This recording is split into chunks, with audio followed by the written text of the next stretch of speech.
안녕하세요. 아맞다 여러분. 연습 문제 풀이 시간 두 번째 시간입니다. 오늘 이제 7번부터 저랑 같이 살펴보실 텐데요. 중요한 내용들이 많이 있으니까 집중해서 잘 보시면 좋겠습니다. 시작해 볼게요. 네, 이 첫 번째 문제 굉장히 복잡해 보이지만 사실 문제에 답이 다 나와 있는 그런 형태의 문제로 보시면 되겠습니다. 맞춤형 화장품 매장에 근무하는 조제 관리사에게 향료 알레르기가 있는 고객이 제품에 대해 문의를 해왔다. 조제 관리사가 제품에 부착된 보기의 설명서를 참조하여 고객에게 안내해야 할 말로 가장 적절한 것은, 자, 조제 관리사가 고객에게 안내해야 될 사항들, 제품에 들어간 내용물이나 원료에 관해서 알려주고 그 다음에 주의사항에 대해서 반드시 고지를 하게 돼 있었죠. 지금 여기서는 향료 알레르기가 있는 고객이 왔기 때문에 이 향료에 대해서 고지를 해줘야 된다는 게 이미 문제에 답이 나와 있어요. 자, 그러면 제품을 먼저 보겠습니다. 제품명 유기농 모이스처 로션이고요. 제품의 유형은 액상 에멀전류, 내용량 50g 있었고요. 이제 전성분 줄줄줄줄 나와 있습니다. 자, 그러면 향료이기 때문에 이 문제를 푸실 때 뭘 보면 될까요? 향료에 대해서 보시면 되겠죠.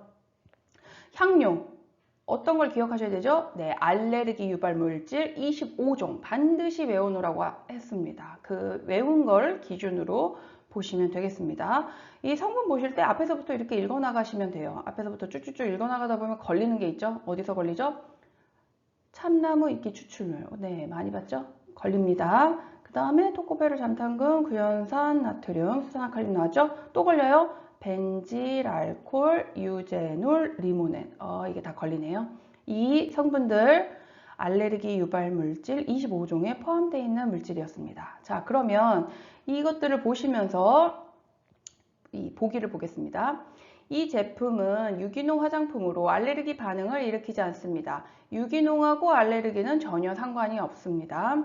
이 제품은 알레르기는 면역성이 있어 반복해서 사용하면 완화될 수 있습니다. 이런 표현은 굉장히 위험한 표현이에요. 이런 표현 사용하시면 안 됩니다. 이거는 알레르기의 면역성, 이런 표현들은 이제 의사들이 주로 쓰는 표현이니까 조제관리사가 섣불리 사용해서는 안 되는 표현입니다. 자, 이 제품은 조제관리사가 조제한 제품이어서 알레르기 반응을 일으키지 않습니다. 조제관리사가 제조한 모든 제품이, 조제한 모든 제품이 알레르기 반응을 일으키지 않는 것은 아닙니다. 이것도 아니에요.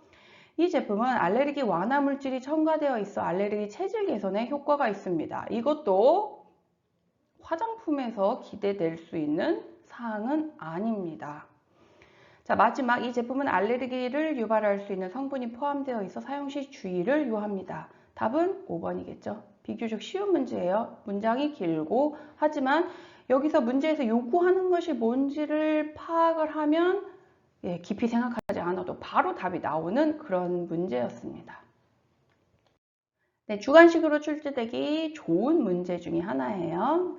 자, 보기에서 기억에 적합한 용어를 작성하시오 나왔네요. 기억이란 화장품의 사용 중 발생한 바람직하지 않고 의도되지 아니한 징후, 증상 또는 질병을 말하며 해당 화장품과 반드시 인과관계를 가져야 하는 것은 아니다. 네, 이거는 사실 점수 주려고 낸 문제예요. 뭐죠? 네, 이제 다 아실 거예요. 유해 사례. 네, 유해 사례가 정답입니다. 유해 사례 용어 정리해서 바람직하지 않다, 의도되지 않았다, 그 다음에 반드시 인과관계를 가지는 것은 아니다. 요 말들만 기억하시면 이거는 유해 사례다, 이렇게 답을 내시면 됩니다. 이 유해 사례랑 헷갈리기 쉬운 용어들이 있었죠. 위해 사례가 있었고요. 또 중대한 유해 사례가 있었죠. 이 모든 약간 이게 조금씩 토시 하나씩 다르기 때문에 시험 문제에 얼마든지 출제될 수가 있어요. 위해 사례가 뭐죠? 위해 사례는 위해 화장품으로 보고된 사례였었죠. 그래서 화장품 사용 후에 안전성 관련 문제가 보고된 사례들을 위해 사례라고 했습니다. 그럼 중대한 유해 사례는 뭐였죠? 중대한 유해 사례도 시험 문제에 이 주관식으로 출제되기 굉장히 쉬워요. 사망을 초래하거나 생명에 위협이 되거나 입원이나 입원 기간을 연장하거나 또는 그걸 좀 연장시키는 거, 그리고 불구나 기형을 불러일으키기도 하는데, 특히 기형 같은 경우에는 선천적 기형이라는 거. 이 모의고사 푸시다 보면 후천적 기형이라는 표현이 나오거든요. 그럼 그게 틀린 거예요. 중대한 유해 사례에 해당되지 않는 것은. 해서 후천적 기형이라고 되어 있는 모의고사들이 있습니다. 근데 중대한 유해 사례는 선천적 기형을 초래한다. 그리고 기타 의학적으로 중요한 사례들이 있으면 그거는 중대한 유해 사례다. 그래서 유해 사례, 위해 사례, 그 다음에 중대한 유해 사례, 이 세 가지 용어의 정의들을 잘 알아놓으시면은 이런 문제들은 쉽게 푸실 수 있어요. 네, 3번 문제. 보기에서 기억에 적합한 용어를 작성하라는 문제가 나왔네요. 이것도 굉장히 쉬운 문제입니다. 자, 계면활성제의 종류 중 모발에 흡착하여 유연 효과나 대전 방지 효과, 이런 말들 보시면 답이 딱 나오죠. 모발의 정전기 방지, 린스, 살균제, 손소독제 등에 사용되는 것. 계면활성제 중에 어떤 거였죠? 양이온성 계면활성제였습니다. 양이온 계면활성제, 양이온성 계면활성제 둘 다 가능합니다. 양이온성 계면활성제, 살균, 소독, 정전기 방지가 특징이었죠. 자극성이 강했어요. 양이온성 계면활성제의 대표적인 거 린스였죠. 어떻게 기억하시면 됐죠? 음이온성하고 헷갈리기가 쉬운데, 음이온성은 샴푸로 기억하시면 되고, 양이온성은 린스로 기억하시면 된다고 했습니다. 양이온은 린스, 음이온은 샴푸. 이렇게 대표적인 제품들을 기억하면 그거의 성질들을 떠올리시기가 좀 쉽죠. 음이온 계면활성제는 어떤 거였죠? 거품이 많이 나고 세전작용, 그 다음에 기포형성 작용이 우수했어요.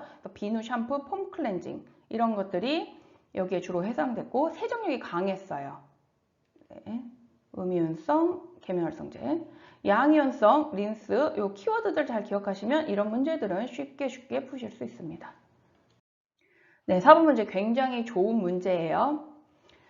자, 보기 중 맞춤 화장품 조제 관리사가 올바르게 업무를 진행한 경우를 모두 고르세요. 이 모두 얘기 나오면 이거 이제 또 곤란해집니다. 이게 한 개가 될 수도 있고 두 개가 될 수도 있고 세 개가 될 수도 있고 아니면 전체가 다 답일 수도 있어요. 그래서 이 세부 사항들을 정확하게 알아야지만 풀 수 있는 문제가 되겠습니다. 이게 주관식으로 나올 수도 있고 객관식으로도 출제가 될 수 있는데 지금 여기서는 주관식으로 출제가 됐어요. 자, 기억 보실게요. 고객으로부터 선택된 맞춤 화장품 조제관리사가 매장 조제실에서 직접 조제하여 전달하였다. 기억 맞을까요? 네, 맞습니다. 조제관리사가 매장에 있는 조제실에서 직접 조제하는 일은 조제관리사만 할 수 있습니다. 네, 가능하죠? 이 니은 보실게요. 조제관리사는 선크림을 조제하기 위해서 에틸엑실 메톡시 신라메이트를 10%로 배합 조제하여 판매하였다. 이거 큰일 나요. 절대 해서는 안 됩니다. 일단 에틸엑실 메톡시 신라메이트는 10% 들어갈 수 없어요. 7.5%까지 사용이 가능했었고요. 그 다음에 이거는 자외선 차단제 기능성 성분이었습니다. 기능성 성분 조제관리사 마음대로 사용할 수 없습니다. 안 돼요. 기능성 성분들, 기능성 원료들 사용할 수 없습니다. 그러니까 니은은 안 됩니다.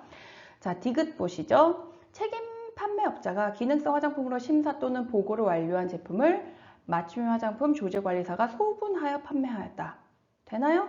네, 됩니다. 일단 책임 판매업자에게 제품을 받았죠. 네, 제품을 받아서 조제관리사가 소분. 조제관리사의 업무 혼합과 소분이었죠. 근데 소분해서 판매했다. 이거 할 수 있습니다. 자, 마지막 리을 보실게요. 맞춤 화장품 구매를 위해 인터넷 주문을 진행한 고객에게 조제관리사는 전자상거래 담당자에게 직접 조제하여 제품을 배송까지 진행하도록 지시하였다. 향후에 조제관리사들이 어떻게 될지 모르지만 현재는 인터넷 판매 그리고 고객을 직접 대면하지 않고 판매하는 맞춤 화장품은 아직까지는 되지 않고 있습니다. 네, 이거는 아직은 되지 않고 있기 때문에 지금 이것은 현 시점에서 이 문제에서는 조제관리사가 할 수 없는 문제입니다. 없는 거예요. 그래서 답은 뭘까요? 기역과 디귿이 답이 되겠습니다. 이렇게 두 가지 쓰시면 돼요. 자, 이왕 말이 나온 김에 맞춤형 화장품 조제 관리사가 사용 가능한 원료들 어떤 것들이 있었죠? 이거는 제외되는 거를 기억하시면 됐죠. 이 제외되는 거 빼고는 책임 판매업자에게 받아서 사용할 수 있었습니다. 안 되는 것들 일단 화장품에 사용할 수 없는 원료 당연히 안 되죠. 이건 그 누구도 안 되지만 조제관리사 당연히 안 돼요. 사용상 제한이 필요한 원료 제한이 필요한 것들 조제관리사가 사용할 수 없습니다. 안 돼요. 그 다음에 사전 심사를 받지 않았거나 보고서를 제출하지 않은 기능성 화장품 고시 원료 이것도 조제관리사가 사용할 수 없습니다. 이 세 가지는 조제관리사가 사용할 수 없다는 거 이걸 제외한 책임 판매업자로부터 받은 원료들을 조제관리사가 사용할 수 있는 거예요. 이렇게 잘 명확하게 기억을 해 놓으시면 이런 문제들 쉽게 푸실 수 있으실 것입니다. 자, 다음 문제 보시겠습니다. 다음 보기에서 맞춤형 화장품 조제에 필요한 원료 및 내용물 관리로 적절한 것을 모두 고르라고 했어요. 객관식으로 되어 있어서 모두 고르라고 했지만 3개만 고르면 된다는 것을 아실 수 있습니다. 자, 첫 번째 볼까요? 내용물 및 원료의 제조 번호로 확인한다. 이거는 기본이에요. 기본. 그래서 기억은 맞습니다. 자, 두 번째, 내용물 및 원료의 입고 시 품질 관리 여부를 확인한다. 네, 이거 아까 문제에서도 살펴봤었죠? 품질 관리 확인이 맞춤형 화장품 판매업에 있어서는 준수해야 될 굉장히 중요한 부분이었어요. 그래서 품질 성적서 꼭 확인을 했어야 됐죠. 세 번째, 내용물 및 원료의 사용 기한 또는 개봉 후 사용 기간을 확인한다. 이거 확인하는 거 필수적이었습니다. 이것도 꼭 기억하세요. 사용 기한이고 개봉 후 사용 기간이었습니다. 이것도 헷갈리지 않게 기억을 해놓으시면 좋고요. 자, 그래서 1번 기억, 니은, 디귿이 전부 다 맞네요. 답이 쉽게 나왔어요. 1번이 답이 되겠습니다. 자, 리을도 볼까요? 내용물 및 원료 정보는 기밀이므로 소비자에게 설명하지 않을 수 있다. 안 됩니다. 내용물 및 원료에 대해서 소비자에게 고시해야 될 필수 사항이었어요. 내용물 및 원료에 대한 점, 그 다음에 주의사항 반드시 고객에게 설명을 했어야 되니까 리을은 아니에요. 그 다음 마지막 책임 판매업자와 계약한 상황과 별도로 내용물 및 원료의 비율을 다르게 할 수 있다. 네, 이거 마음대로 조제관리사가 마음대로 할 수 없습니다. 모든 것은 책임 판매업자에게 받아서 책임 판매업자하고 합의된 대로 해야지 문제가 없어요. 네, 이거 조제관리사는 조제만 한다. 혼합, 소분 활동만 할 수 있다는 거. 그리고 그거를 마치 제조업자처럼 아무거나 막 내 맘대로 할 수 없다는 것을 기억하시면 되겠습니다.